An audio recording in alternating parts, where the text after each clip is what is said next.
What's happening, people? Welcome to the United Stand. Welcome to the preview for the Chelsea game here in a very cold and windy Stamford Bridge. I'm here with Lewis from Blues Fans TV. How you doing? I'm good. What are you saying? All right, man. You know, we got your number at the minute, so yeah. Just playing Chelsea, innit? Light work. No, I'm joking. It's definitely not. It's definitely not light work. Confidence. No, I'm not. Because it's gonna get. I've seen what happened when you did it to troops. I would never be that stupid. And obviously, I'm here with Rants as well. Let's get into it, Lewis. I'll start with you, man, as the guest. Big game coming up, man. Top four's pretty much relying on it. What are you? 6 points ahead of us? I think 6 points ahead. Pretty sure you're 6. If you win, it's 9 points. For us, we feel like it could be top 4. Gone. I'll get to you, Rants, in a sec. But I mean, how do you feel in terms of how big this game is and what you're expecting from it? It's a big game for both of us. I think it's a much big game for you because you said you're 6 points ahead of us. We need to win 6 points behind us, my bad. Yeah. But it's much bigger for us as well, especially with Sheffield United. And I can't even believe I'm saying Madness. that. Here's the thing, they're 2 points behind us and you can't really chat shit about them right now. Because now we're into February. They're here for all the smoke. This is more than just form. 100%. The good thing is if we beat you guys, we build that lead back up to 5 points because they played with a winter break. Yeah. But still, same way, consistency's been so poor for us this season that now I just want to see us pick up points wherever we can get them because we've struggled in so many games that we should have won. And realistically, if we'd beaten the teams that we should have beaten, we wouldn't even be talking about a top 4 race. We'd be second right now. If we had beaten Bournemouth here, we'd have beaten West Ham. Who else did we struggle to beat? No, not Burnley. Southampton. We struggled with them as well. Yeah. So many teams that we should have beaten and we haven't beaten, and that's probably the only reason why we're even in this top 4 race, if I'm being honest. But it's our own problems, but it's a bit of both with the transfer ban. It's hard to say because I feel like for the first half of the season, everything we did was brilliant and it was our own work, but we could have built on that in the January transfer window and we didn't do that. And that's Ziyech in for 38 million. I mean, all right, you didn't get him in January when you probably wanted him, but I mean, it shows that you're, well, from outsiders, we're looking at thinking, Chelsea ain't joking. Like, you got your transfer ban lifted, you secured his services already. Yeah, you're right, you could have got him in January, but it looks like you got a plan at least. No, that's a brilliant plan for next season, but Lampard said he wanted improvements for this season. He said he wanted players in the transfer window, and he didn't get anything. And that's the only thing that worries me a little bit because it feels a little bit like the same old. And I don't want to be too negative because like we've had a brilliant season for a team that's just lost Hazard and has a transfer ban. But same way, I don't want to see us having the same problems because if we keep doing the same things that we've done wrong the last couple of years, then what's really changed? Okay. So Lewis sort of saying, you know, how he sees it, top 4 wise, a chance to put even more daylight between us and them. And like you said, Sheffield United, man. I mean, he's right. It's February now, man. It's not like a little joke thing where they'll drop off. They ain't dropping off. As much as funny as that is to say, but for us, I mean, lose against them, top 4 done. Yeah, absolutely. This is a 6-pointer, bro. Like literally, if we don't win this, I'm looking at the remaining fixtures and I'm like, oh, maybe Watford can give us something. Do you know what I mean? Like, that's it. And we can't even rely on them to give us something. They, do you know what I'm saying? Yeah, of course. Like, it's dire times right now. We don't know who's back. I've seen loads of training videos, but anyone can run on grass in trainers. Do you know what I mean? These guys can't play football right now. So it's going to be more of the same in terms of lineup-wise. And as I said, our clean sheet record suggests that we're conceding on Monday. And we don't 7 and 9. Yeah, and we don't really do well if we concede first. So we have to score the first goal. If United go behind, it's over for us. Talking about team selections and what you're expecting, I mean, from outside looking in, what I've seen of Chelsea and listening to a lot to Lampard's press conferences and his post-match reactions, I've been really intrigued to see how we get on, especially his first season at this level. From what I've seen as a manager who's very open in your flaws. Very open in saying, I'm not happy with this, and this. He's very honest and very strong in saying we allow teams to be in the game for far too long. We don't kill teams off. We don't, like which you touched on earlier. What are you expecting team selection-wise? Who's going to be fit? Who's going to be injured in this game? I'm not sure. I think Tammy's still going to play and he's going to be at 50%, which is going to be a huge problem for us. I saw him at the Leicester game as well. It was another game where we played him and he was injured, and I'm not going to slay him because the guy had a poor performance, but the guy was half injured. And you could see his pressing was weak. He was barely getting around the pitch. Balls were coming into the box and he wasn't getting to the end of them. And I feel like if we start Tammy Abraham injured, it's going to be the same sort of story, because you can't play your best striker at 50% and expect the best from him. So what? Bring Giroud in, who can't get a game? That's why. I wouldn't even mind Giroud. Pedro playing. false 9. I don't know. Don't do Pedro false 9. Worst one I'd want to see is if we have to put Giroud in there, because I think Giroud's that sort of player where you know his strengths, you know his limitations, you know what you can get out of him, and you know what he's not going to do. He ain't going to beat players or get behind defenders, but he's going to hold up the ball and he's going to bring the best out of the wingers around him. So if we play Giroud, there's a chance that we could be able to get something out of the game, but it all depends on the system, innit? I think with the back four, it's probably going to stay the same. I think Reece James has got that right back position on lock. I think Azpilicueta is going to stay on the left side, mainly because we don't have a solid natural left back anymore, so I think Azpilicueta is just going to do the solid job. I think Reece James, I have to say from outside, I like Reece James, man. He's a baller, man. He's been doing well. His ceiling is higher than any other player in the Chelsea academy by a mile. The crossing from Reece James, I've missed seeing crosses. That last like game against Leicester, I watched that game. He was putting in some balls, man. The whole first half, I felt like we were disrespecting his balls. We haven't had someone put a cross in like that for years. And there was just nobody going on the end of it. I said it, I get Tammy's injured as well, and I completely understand it, but it's frustrating because it's the same thing with Chelsea for the last 3 seasons where we can create chances, and that hasn't been our problem. Our problem has been in the final third. We're missing Pulisic, which is going to hurt us a little bit. He's still injured, yeah? He's probably not going to make it. I think Lampard said in the press conference he'll be out. Our best threat from midfield in terms of actually going for a pop at goal is Loftus-Cheek, and he hasn't even started this season.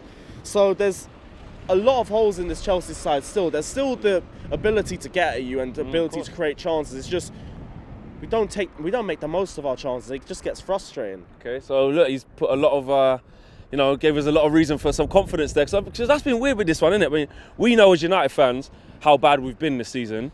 But also, when you hear a lot of Chelsea fans speak, and some that have been speaking to me as well, saying like, "Oh, I'm dreading it" and stuff like that, they're quite worried. And I didn't even touch. I'll come back to you on this, but our record, Ollie's record here, is good.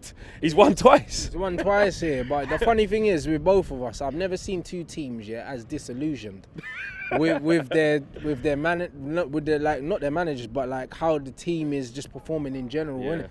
But it's funny because, like, when you look at how United are playing and how Chelsea are playing, and then you actually look at the facts, the numbers behind them, the numbers suggest that Chelsea are a few signings away from being okay, whereas ours don't. Do you know what I mean? And that's what worries me, because Chelsea are creating a lot of chances, they're not taking their chances, and as a result of that, the results aren't going their way. But it's not for the lack of creativity, whereas we're not creating anything. Nothing's there, yeah. Do you know what I mean? So I look at Chelsea's thing and I say, you know what, I could remedy this by buying a couple better players. With our situation's a lot deeper than that. Woo! Yeah, that wind is big. Bruv, that just came from nowhere. I just got a haircut, so you know the back of my head. I'm not even in Manchester right now, man. My head is fresh, bruv. You know, you're always giving it that, up in Manchester it's cold and that, like, you know what I mean? Nah, that is a London backhand, bruv. And these idiots like can't see the camera. London life. That's what happens when you're fucking Chelsea, bruv. These dickheads, bruv. No disclaimers here, not for everyone who is in Chelsea. We don't tarnish everyone with that brush. But it's true, bro. Nah, they could have just walked around. But anyway, talking about creativity, it's got to be Fernandez's second game. Woo! London lifestyle, we're getting everything. We're getting bystanders walking past, we're getting the lights. Exactly, man. Going past. Just need to get shot now. Yeah. You know the one that everything else has happened, didn't it? Bruno Fernandes, he's had a couple more weeks to work with the side. N'Golo's going to be in the side. We'll be in the squad. In the squad, sorry. Yeah. Can we get a spark, Rance? Can you see anything different? A pattern of you talk about the midfield. They've got deficiencies in midfield. Not much creativity. Lewis. Nothing would surprise me about this performance. If he turned up and won, wouldn't surprise me. If he turned up and got battered, wouldn't surprise me. Yeah. It's Man United, didn't it? Like, let's be honest. If we turned around and booged it, like we've been booging performances against the other top teams, I'd be like, this Jamie Ollie's hanging on. You know what I mean? And then if we turn up and we get slapped 3-1 or something again, wouldn't surprise me. Yeah. That's where we are right now. There's not a result on planet Earth against any team that would surprise me, bro. Win, lose or draw, top or bottom of the table. Yeah. Nothing would surprise me. Like, it's unfortunate times, isn't it? Like, I can't find anything to be excited about this game. It's away from home. If it was at home, then maybe so. But away from home, I've got zero excitement for this game. Yeah, you see, Rance is not too optimistic. I mean, I'm in the camp of. I agree with a lot of what he's saying in terms of we just don't know what sort of team, what sort of Man United's going to turn up. At the end of the day, we've come here, yes, in the cups and done well. And in the last 4 games in all competitions, we haven't lost to you with 3 wins, which isn't bad, especially when we've had such a bad record against you recently. But the deficiencies are there in our squad, and you can't just ignore them. I mean, what are you worried about from United? What do you look at us and think that does worry me, or is there anything? I'm not more worried about you. It's a bit of both, really. I feel like I'm going to say the same thing Rance said. I don't know what Chelsea's going to turn up. Yeah. Our home record's been shocking this season. People can get at you here, And your record against us has been all right as well. So if you lot come and beat us, I probably wouldn't be that surprised either. But same way, we turn up a bit more against the top 6 side. So I think if we actually turn up and have a performance against you guys, I wouldn't be shocked by that either. But it all depends on what Chelsea shows up, because we could easily just put a couple of those chances into net and then that's it. All it takes is just taking those chances, because we are going to make those chances. That's the one thing I'm not worried about. One thing I'm worried about is, are we going to make those chances, or are we going to waste them? And if we waste them, are we just going to give you guys the opportunity as well? Because look at the first game, the 4-0.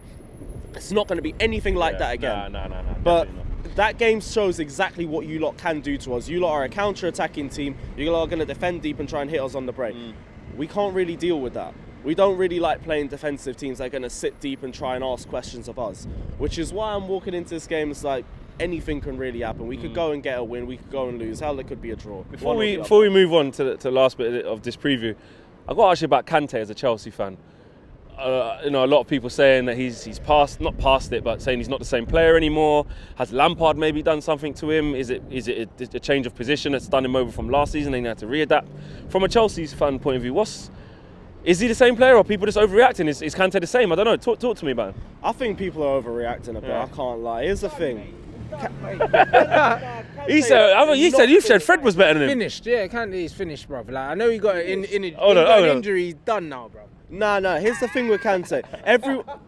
I'm actually not. Such a wind-up match, isn't it? I'm not buying. I'm actually not buying. I know exactly what this is. I'm not buying. Not me. It's him. What Kante's having is he's having a bad season by his standards. Okay. And the guy's built himself up to such a level over the last couple of years that he's built. He ain't done nothing since the World Cup final when he got hooked off, bruv, when he was on a yellow card. So you're saying Kante's dead now? Finished, mate. Dead food. Bruv, last season, he got shown, but to be fair, he played out of position the whole season. Sarri played him as attacking midfielder. No, he's limited, bro. He's a last season. Limited midfielder. The box, the same role he was in the last. So Kante didn't play a different role under Sarri. No, he was just more attacking, but he was still a box-to-box mid, same way he was the last 2 years. He got more goals under Sarri than under any other manager. He was rubbish. He's not a goal-scoring player, innit? Like he's a destroyer, bruv. Listen, Kante, since the World Cup final, Kante hasn't looked like the same Kante in your first season and in the Leicester season. He's done, bruv. And Pogba carried Kante in that World Cup final. That's why Kante got hooked off, bruv. He got booked early, bruv, and he was chasing shadows, bruv. N'Golo's finished, bruv. Kante's now going to have a 10 out of 10 on Monday. Watch. Fred's going to have him in the, bruv, not even a back pocket, the side pocket. It started off so friendly as well, I think I'm going to agree with Rance. And Rance was like, yeah, I agree with Lewis. And now look. Kante ain't had a good game against us in like 2 years, bruv. Man not worried about Kante, bro. Man I got Frederick, bro. Like, that's it. Famous last words. Famous last words. I said I wasn't going to get into this with the troops thing, but he's done now. So he's done it. It was nice while it lasted, Kante. He's not dead, Rance. He's not dead. Of course I would. Ahead of McTominay. You know what I'm saying? But listen, Kante is PR. Yeah, but come, it's McTominay, innit? As a defensive midfielder, he's a wicked player, man. Listen, let me tell you something, his PR team's brilliant. He's one of the best tacklers in the game. Bruv, he kisses babies, and he helps old people across the street.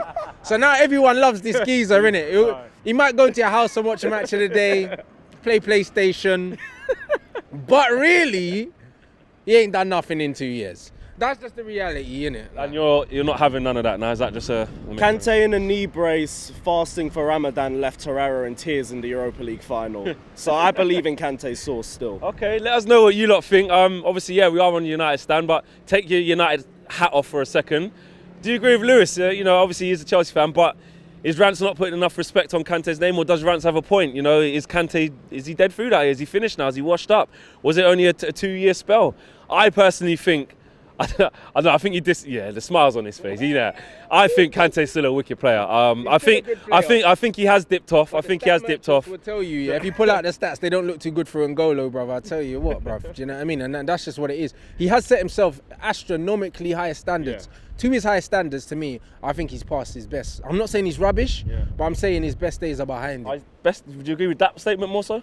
I agree with that a bit more, where I say he's dropped off to his own standards, but I still say Kante's a quality player. Yeah, I still think he's a definitely quality player. Our signing Bruno Fernandes, what do you make of him? Are you excited to see him?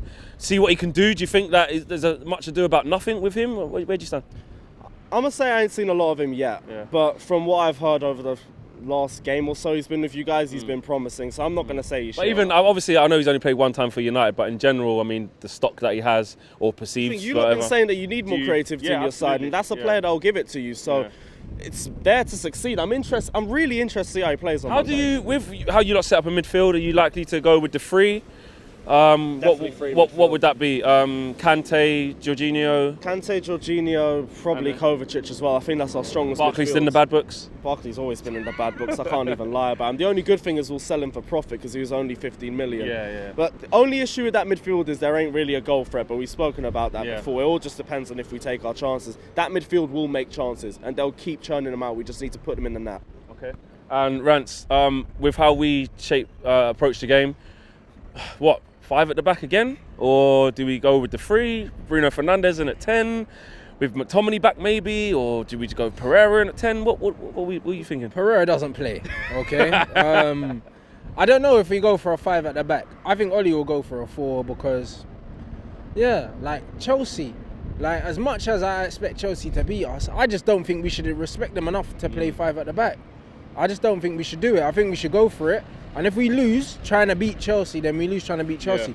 But don't come here to try and contain them. They're not in the best form. Do you know what I mean? I don't think they're a team that we should really be approaching with much caution. I think the way to beat Chelsea is to actually beat them. Yeah. Do you know what I mean? Sitting back against Chelsea is not a good idea because the 4-0 game, not only was it not a 4-0, but Emerson hit the bloody crossbar and Tammy hit the post. After like 5 minutes. Yeah, like bruv, if them 2 goals go in, we would have lost 4-0. Do you know what I mean? Like, let's not forget that. Yeah. And when we come back here in the cup, I remember we were saying, I don't know half of these kids they're playing. And we played pretty much our strongest team.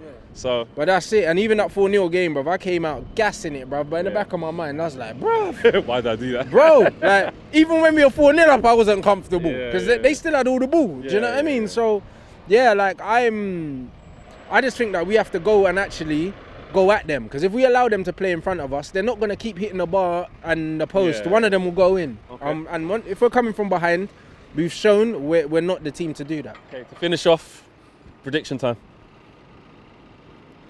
It could be a draw, you know. I really could see it going as a draw. And that's a safe one, but nah, we got to win this one. I'm going to go 1-0 Chelsea. I think it'll be tight, but 1-0. I'm just going to go with 1-1, bruv. I think we're going to lose, but do you know what I mean? Like, because you just never know, innit? I'm just going to go with what I hope and just say a draw. Do you know what I mean? Because I don't see us winning here, so I've taken that out off the table. Do you know what I mean? So, like, I'm going to hope for a draw. Yeah, I'm going to be a little bit more optimistic. N'Golo, 89th minute winner. Supplied by Bruno Fernandes, and then another free kick from Bruno Fernandes, 2-1. Manchester United. Allow my life with a N'Golo winner. I can't be. That's what I'm saying, bruv. Coming out the Chinese footballing abyss into England, scoring against Chelsea last minute. I can see it. What's your plans? You're going to get him to cough on Tomori or something?